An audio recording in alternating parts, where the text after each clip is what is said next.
Assalamualaikum warahmatullahi wabarakatuh. Perkenalkan, nama saya Siti Mawana ya Kak.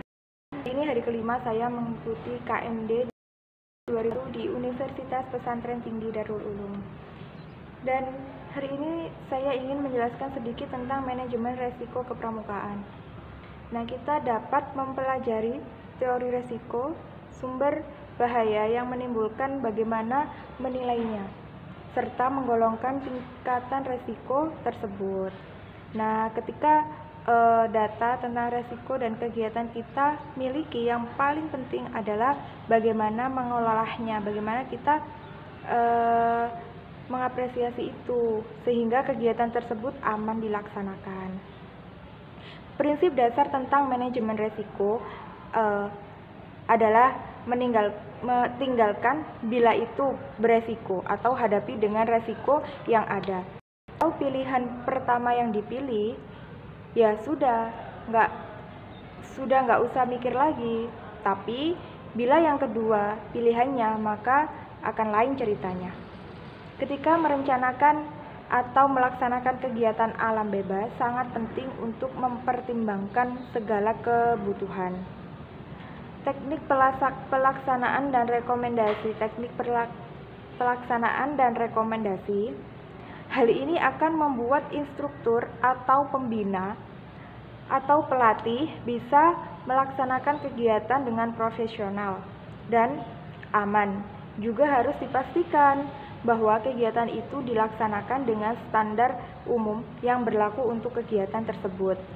Dalam istilah industrinya disebut industrial best practice, di mana teknik ini telah terbukti handal dan aman secara luas.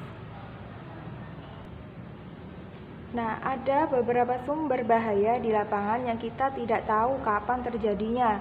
Misalnya di lingkungan ekstrim. Terus ada tiba-tiba ada tanah longsor, gelap. Terus sengatan lebah, kita kan nggak tahu ya namanya musibah itu kapan datangnya. Maka dari itu kita dianjurkan membawa perlengkapan P3K. Kalau ada sewaktu-waktu ada bahaya, kita itu tidak kebingungan apa yang harus dilakukan. Nah, itu kemudian ada lagi sumber bahaya karena kelalaian kita sendiri sebagai manusia. Tentunya kita ada kelalaiannya kan, ada kelupaannya ya kan. Nah, itu baik contohnya itu kayak individual atau pemimpin kelompok ya, tidak sadar akan kondisi bahaya. Namanya bahaya, tidak semua orang menyadari bahwa itu masalah atau bahaya, kemudian tidak memiliki skill untuk menghindarinya. Namanya juga bahaya tiba-tiba. Jadi kita mau menghindari kalau itu bahaya, kita belum bisa, kita hanya gitu, diam aja gitu. Kemudian bersikap sok jagoan. Nah, kemudian lemah atau stamina kurang. Jadi kalau kita mau ke alam bebas, maksudnya di alam terbuka, kita melakukan kegiatan di alam terbuka, kita itu harus banyak makan buah terutama, karena di sana, kondisi di sana kita nggak tahu gimana kondisinya gitu. Kemudian takut, jelas dalam melakukan kegiatan di alam bebas kita jelas ada rasa takut, tapi hilangkanlah rasa takut itu sedikit demi sedikit. Kemudian tidak punya pengetahuan yang cukup. Nah, sebelum kita melakukan kegiatan di alam terbuka, kita harus membaca-baca, banyak melakukan browsing dulu, di sana itu ada apa aja gitu. Kemudian gimana cuacanya, kita harus banyak mengetahui kegiatan tersebut itu kondisinya bagaimana. Kemudian tidak bisa bekerja sama.